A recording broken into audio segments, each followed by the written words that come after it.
Hello കൂട്ടുകാരെ, ഇന്ന് നമ്മൾ ഡിസ്കസ് ചെയ്യാൻ പോകുന്നത് 7ാം ക്ലാസ്സിലെ ഫസ്റ്റ് ചാപ്റ്ററായ യൂറോപ്യൻ ട്രാൻസിഷൻ.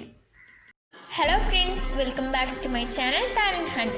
നിങ്ങൾ ആദ്യമായിട്ടാണ് എൻ്റെ വീഡിയോ കാണുന്നതെങ്കിൽ സബ്സ്ക്രൈബ് ചെയ്യണം. അതിന് തൊട്ടടുത്ത് കാണുന്ന ബെല്ലൈക്കണിൽ ഓൾ എന്ന് ക്ലിക്ക് ചെയ്യണം. എന്നാലേ ഞാൻ അപ്ലോഡ് ചെയ്യുന്ന വീഡിയോകളുടെ നോട്ടിഫിക്കേഷൻ നിങ്ങൾക്ക് ലഭിക്കുകയുള്ളൂ. കൂട്ടുകാരെ, ചിത്രത്തിൽ കാണുന്നത് ലോക ചരിത്രത്തിലെ പ്രധാനപ്പെട്ട സ്മാരകമായ ഹഗിയ സോഫിയാണ്. ഇനി നമുക്ക് ഹഗിയ സോഫിയൻ്റെ സവിശേഷതകൾ പരിചയപ്പെടാം. What are the special features of Hagia Sophia? എന്തൊക്കെയാണ്? An important historical monument in the history of the world. It was build in the 6th century AD. It is situated in Istanbul, Turkey. ഒന്നും കൂടി വായിക്കാം. An important historical monument in the history of the world. ലോക ചരിത്രത്തിൽ തന്നെ പ്രധാനപ്പെട്ട ഒരു സ്മാരകമാണ് Hagia Sophia. It was build in the 6th century AD. 6ാം നൂറ്റാണ്ടിലാണ് ഇത് സ്ഥാപിച്ചത്. It is situated in Istanbul, Turkey. തുർക്കിയിലെ ഇസ്താംബുൾ എന്ന സ്ഥലത്താണ് ഇത് സ്ഥിതി ചെയ്യുന്നത്. When did the Turks conquered Constantinople? തുർക്കികൾ എന്നാണ് കോൺസ്റ്റാന്റിനോപ്പിൾ കീഴടക്കിയത്? ഇൻ 1453. എപ്പോഴാണ്? 1483 തുർക്കികൾ കോൺസ്റ്റാന്റിനോപ്പിൾ കീഴടക്കിയത്. What were the after effects of the conquest of Constantinople by the Turks? തുർക്കികൾ കോൺസ്റ്റാന്റിനോപ്പിൾ കീഴടക്കിയപ്പോൾ എന്തൊക്കെ ആഫ്റ്റർ ഇഫക്ട്സുകളാണ് അവർ നേരിടേണ്ടി വന്നത്? എന്തൊക്കെ ആഫ്റ്റർ ഇഫക്ട്സ് അവർ നേരിടേണ്ടി വന്നത്? Scholars, artist and writers fled to nearby areas. Many of them migrated to Italy. സ്കോളേഴ്സും ആർട്ടിസ്റ്റുകളും റൈറ്റേഴ്സും എല്ലാം അടുത്തടുത്തുള്ള ഏരിയകളെ migrate ചെയ്തു. അതിൽ കൂടുതൽ പേര് മൈഗ്രേറ്റ് ചെയ്തത് ഇറ്റലിയാണ്. It led to the fall of old eastern Roman empire. അത് ഈസ്റ്റേൺ റോമൻ എംപയറിൻ്റെ തകർച്ചയിലേക്ക് നയിച്ചു. ഒന്നും കൂടി നോക്കാം. Scholars, artist and writers fled to nearby areas. Many of them migrated to Italy. It led to the fall of old Eastern Roman Empire. കൂട്ടുകാരെ, നമുക്കിനി കോൺസ്റ്റാന്റിനോപ്പിളിൻ്റെ സവിശേഷതകൾ പഠിക്കാം. What were the features of Constantinople? എന്തൊക്കെയാണ് കോൺസ്റ്റാന്റിനോപ്പിളിൻ്റെ features? Capital of eastern Roman empire, centre of knowledge, gateway from Asia to Europe, abode of scholars and their scholarly textures.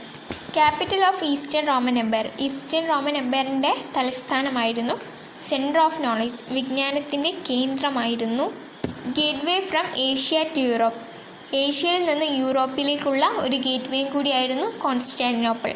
Aboard of scholars and a treasure of scholarly textures, സ്കോളേഴ്സിൻ്റെ വാസസ്ഥലം, അവരുടെ കൃതികളുടെ അമൂല്യ ശേഖരണവുമായിരുന്നു Constantinople. Why did they migrate to Italy? എന്തുകൊണ്ടാണ് അവർ ഇറ്റലിയിലേക്ക് migrate ചെയ്യാൻ കാരണം?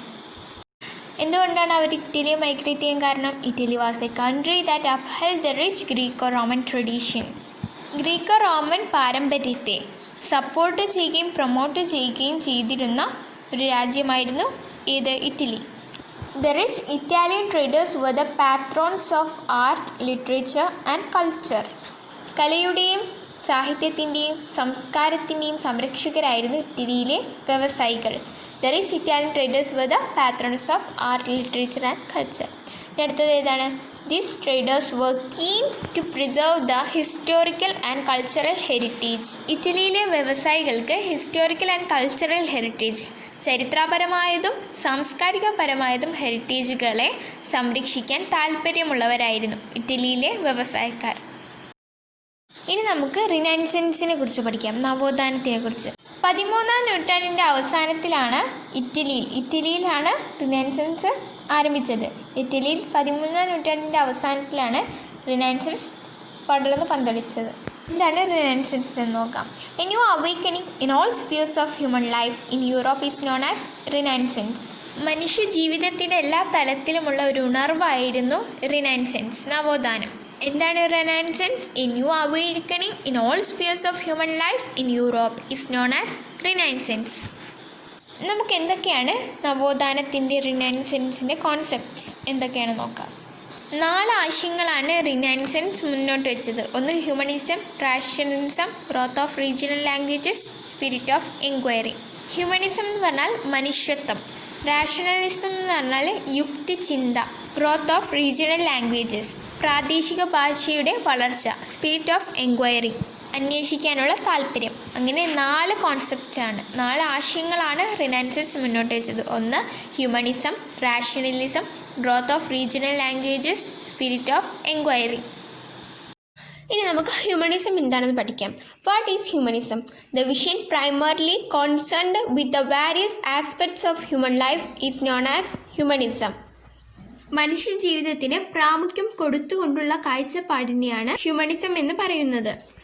The vision primarily concerned with the various aspects of human life is known as humanism. Which language were considered elite and scholarly in Europe? യൂറോപ്പിലെ പണ്ഡിത ഭാഷകളായി കണക്കാക്കപ്പെട്ടിരിക്കുന്നത് ഏതൊക്കെ ഭാഷകളായിരുന്നു? Greek and Latin. ഗ്രീക്കും ലാറ്റിനുമായിരുന്നു യൂറോപ്പിലെ പണ്ഡിത ഭാഷകളായി കണക്കാക്കപ്പെട്ടിരുന്നത്.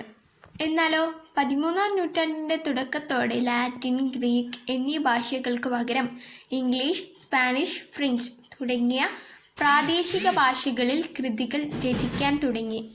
അതായത് by the dawn of the 13th century, Latin and Greek gave way to regional languages like English, Spanish and French.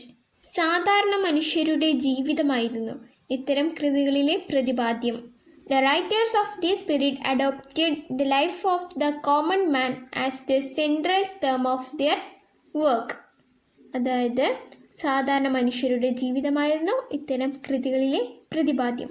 ഇനി നമുക്ക് റിനൈസൻസ് ആൻഡ് ലിറ്ററേച്ചർ, സാഹിത്യത്തിലെ നവോത്ഥാനം, അതിനെക്കുറിച്ച് പഠിക്കാം. റിനൈസൻസ് ലിറ്ററേച്ചറിൽ നമുക്ക് പ്രധാനമായും 5 ആൾക്കാരെ കുറിച്ച് പഠിക്കാനുണ്ട്. ഒന്ന് Petrarch, Dante, Boccaccio, Cervantes, Erasmus.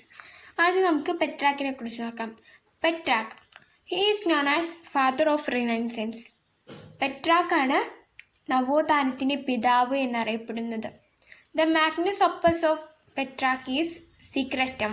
പെട്രാക്കിൻ്റെ വളരെ പ്രശസ്തമായ ഫേമസ് ബുക്കാണ് സീക്രറ്റം. പെട്രാക്കിനെ ചരിത്രകാരന്മാർ എങ്ങനെയാണ് വിശേഷിപ്പിച്ചത്? ഫാദർ ഓഫ് റിനൈസൻസ്, നവോത്ഥാനത്തിൻ്റെ പിതാവ്.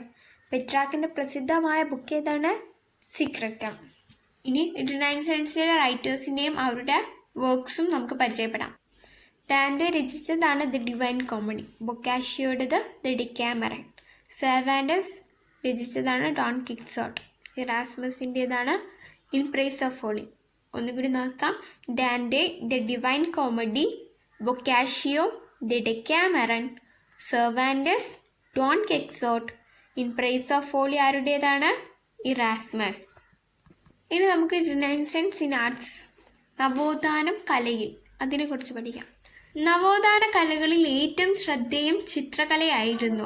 അതായത് the renaissance spirit was most pronounced in painting. Leonardo ഡാവിഞ്ചിയുടെ ഫേമസ് പെയിൻറ്റിംഗ് ആണ് Mona Lisa and the last supper. മൈക്കലാഞ്ചലോയുടേത് ദ ലാസ്റ്റ് ജഡ്ജ്മെൻറ്റ്. റാഫേലിൻ്റെത് ദ സ്കൂൾ ഓഫ് ഏതൻസ്. എന്താണ് കൂട്ടുകാരെ? മൊണാലിസയും ദ ലാസ്റ്റ് സപ്പറും ലിയോണാർഡോ ഡാവിഞ്ചിയുടേതാണ്. ദ ലാസ്റ്റ് ജഡ്ജ്മെൻറ്റ് ആരുടേതാ? Michelangelo. The school of Athens ആരുടേതാ? റാഫേൽ. കൂട്ടുകാരെ, ചിത്രകലയിൽ മാത്രമായിരുന്നില്ല, മറ്റ് കലാരംഗങ്ങളിലും വലിയ മുന്നേറ്റമുണ്ടായി. അതായത് ശില്പവിദ്യ, ആർക്കിടെക്ചർ, വാസ്തുവിദ്യ, സ്കൾപ്ചർ, പിന്നെ സംഗീതം, മ്യൂസിക്. ലോറൻസോ ഗിബർട്ടിയുടെ ഫേമസ് ആർക്കിടെക്ചറാണ് the door of Florence baptistery. ഡൊണാറ്റലോയുടെ ഒരു ഫേമസ് വർക്കാണ് ഗറ്റാമെലാറ്റ. ഗറ്റാമെലാറ്റയാണ് ഡൊണാറ്റലോയുടെ ഫേമസ് സ്കൾപ്ചർ. എന്തൊക്കെയാണ്? ലോറൻസ് ഗിബർട്ടിയുടേതാണ് the door of the Florence baptistery. ഡൊണാറ്റലോയുടേതാണ് ഗറ്റാമെലാറ്റ. റിനൈസൻസ് ഇൻ സയൻസ്, നവോത്ഥാനം ശാസ്ത്രത്തിൽ. എന്താണ് the theory of solar system എന്ന് നോക്കാം. Copernicus propounded the theory of the solar system and announced that the earth revolves around the sun. Copernicus എന്ന ശാസ്ത്രജ്ഞൻ theory of solar system ആവിഷ്കരിക്കുകയും സൂര്യനാണ് സൗരയൂഥത്തിൻ്റെ കേന്ദ്രമെന്ന് സ്ഥാപിക്കുകയും ചെയ്തു. കൂട്ടുകാർക്കറിയാമല്ലോ സൂര്യനാണ് സൗരയൂഥത്തിലെ കേന്ദ്രമെന്ന്. എന്നാൽ ഭൂമിയാണ് പ്രപഞ്ചത്തിന് കേന്ദ്രമെന്ന ധാരണയായിരുന്നു മുൻകാലങ്ങളിൽ ഉണ്ടായിരുന്നത്. ഈ ആശയം തെളിയിക്കപ്പെട്ടത് നവോത്ഥാന കാലഘട്ടത്തിലാണ്. Who invented telescope? ആരാണ് ടെലിസ്കോപ്പ് ആദ്യമായി കണ്ടുപിടിച്ചത്? ഗലീലിയോ ഗലീലി എന്ന ശാസ്ത്രജ്ഞനാണ് ടെലിസ്കോപ്പ് ആദ്യമായി കണ്ടുപിടിച്ചത്.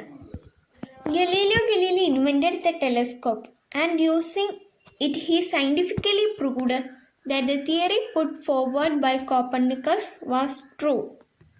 ഗലീലിയോ ഗലീലി ടെലിസ്കോപ്പ് വികസിപ്പിച്ചെടുക്കുകയും അതായത് കണ്ടുപിടിക്കുകയും അതിലൂടെ സൗരയൂഥ സിദ്ധാന്തം the theory of solar system ശരിയാണെന്ന് തെളിയിക്കുകയും ചെയ്തു. ജോഹന്നാസ് ഗുട്ടൻബർഗ് അച്ചടിയന്ത്രം പ്രിന്റിംഗ് പ്രസ് കണ്ടുപിടിച്ചതോടെ നവോത്ഥാന ആശയങ്ങൾ കൂടുതൽ ജനങ്ങളിലേക്ക് വ്യാപിച്ചു.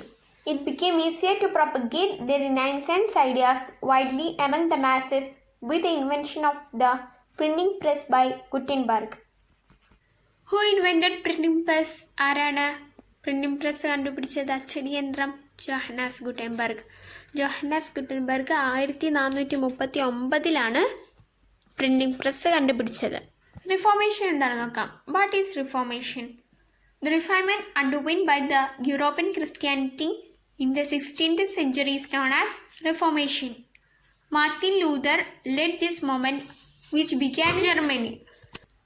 16-ാം നൂറ്റാണ്ടിൽ യൂറോപ്പിലെ ക്രൈസ്തവ സഭയിൽ ഉണ്ടായ പരിഷ്കരണത്തെയാണ് റിഫോർമേഷൻ എന്ന് പറയുന്നത്. ജർമ്മനിയിലാണ് ഇത് ആരംഭിച്ചത്. മാർട്ടിൻ ലൂതറാണ് ജർമ്മനിയിൽ ഇതിന് നേതൃത്വം നൽകിയത്. എന്താണ് ഇൻഡസ്ട്രിയൽ റവല്യൂഷൻ എന്ന് നോക്കാം. The invention of new machines which brought about immense change in the field of production. The production increased while the cost of production decreased. Industrial revolution എന്ന് പറഞ്ഞാൽ വ്യവസായ വിപ്ലവം. നവോത്ഥാനത്തെ തുടർന്ന് ശാസ്ത്രരംഗത്തുണ്ടായ പുരോഗതി പുതിയ യന്ത്രങ്ങളുടെ കണ്ടുപിടുത്തത്തിന് കാരണമായി. യന്ത്രങ്ങൾ ഉൽപാദന രംഗത്ത് വലിയ മാറ്റങ്ങൾ കൊണ്ടുവന്നു. ഇത് ഉൽപാദനം 10 മടങ്ങ് വർദ്ധിക്കുന്നതിനും ഉൽപാദന ചെലവ് കുറയ്ക്കുന്നതിനും ഇടയാക്കി. ഇത്തരത്തിൽ ഉൽപാദന രംഗത്തുണ്ടായ മാറ്റങ്ങൾ വ്യവസായ വിപ്ലവം എന്ന പേരിൽ അറിയപ്പെടുന്നു.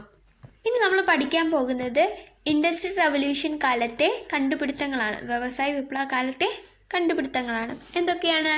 ഒന്ന് flying shuttle, spinning jenny, steam engine, locomotive. ഇതൊക്കെയാണ് ഇൻഡസ്ട്രിയൽ റവല്യൂഷൻ്റെ കാലത്ത് കണ്ടുപിടിച്ചത്. ഇതാരൊക്കെയാണ് കണ്ടുപിടിച്ചത്? ഫ്ലൈയിങ് ഷട്ടിൽ കണ്ടുപിടിച്ചത് ജോൺ കെ. സ്പിന്നിങ് ജെന്നി കണ്ടുപിടിച്ചത് ജെയിംസ് ഹാർഗ്രീവ്സ്. സ്റ്റീം എഞ്ചിൻ കണ്ടുപിടിച്ചത് ജെയിംസ് വാട്ട്. ലോക്കോമോട്ടീവ് കണ്ടുപിടിച്ചത് ജോർജ് സ്റ്റീഫൻസൺ. ചാപ്റ്റർ അവസാനിച്ചു. കൂട്ടുകാർക്ക് ഈ വീഡിയോ ഇഷ്ടമായെങ്കിൽ ലൈക്ക് ചെയ്യാനും ഷെയർ ചെയ്യാനും അഭിപ്രായങ്ങൾ കമൻറ്റ് ബോക്സിൽ രേഖപ്പെടുത്താനും മറക്കരുത്. Thank you for watching this video.